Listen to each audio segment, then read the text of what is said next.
कधीकधी आनंद मोठ्या सहलीत नसतो, तर आपल्या सगळ्या माणसांनी एकत्र घालवलेल्या छोट्या क्षणांमध्ये असतो.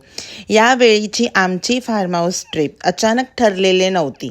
खूप दिवसांपासून सगळ्यांनी एकत्र वेळ घालवायचा प्लॅन केला होता आणि शेवटी तो दिवस आला.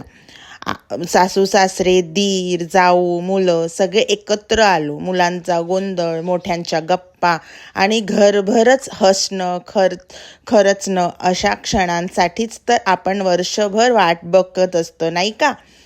त्याच्यानंतर इथे आधी आम्ही लोक पोहोचलो होतो. खूप पाऊस पडल्यामुळे ना सगळं समोरचं घाण झालं होतं. त्यामुळे मी आणि माझे मिस्टर आधी ते क्लीन केलं. आणि हे संध्याकाळची वेळ आहे.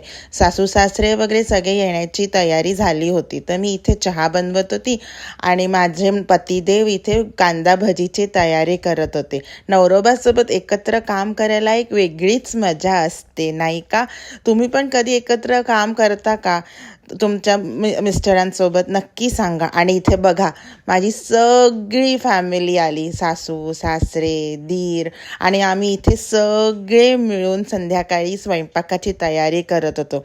संध्याकाळी कोणी भाज्या चिरत होतं, कोणी पोळ्या करत होतं, कोणी मुलांसोबत खेळत होतं आणि कळलंच नाही स्वयंपाक कधी झाला. एकत्र बनवलेलं जेवण नेहमीच जास्त चविष्ट वाटतं, नाही का?